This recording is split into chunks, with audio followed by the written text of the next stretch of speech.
কিছুদিন আগে একাদশীর দিন আমরা সবাই মিলে ভাবলাম যে আজকের আমরা কোনো মন্দিরে যাব।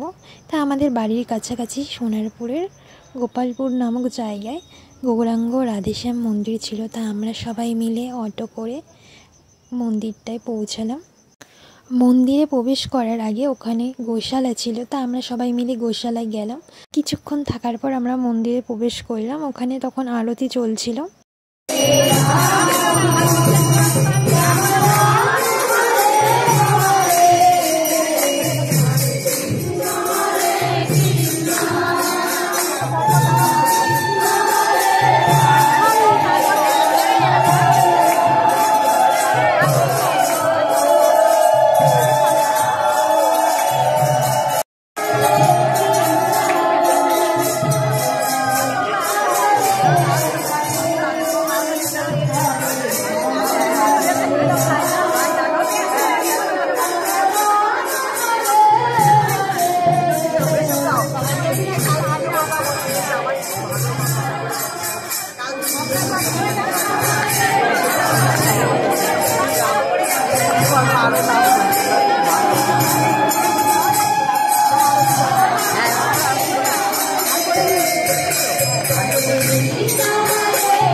আরতি শেষ হয়ে যাওয়ার পর প্রভুকে ভোগ দিয়ে আমরাও ভোগ গ্রহণ করে নিলাম।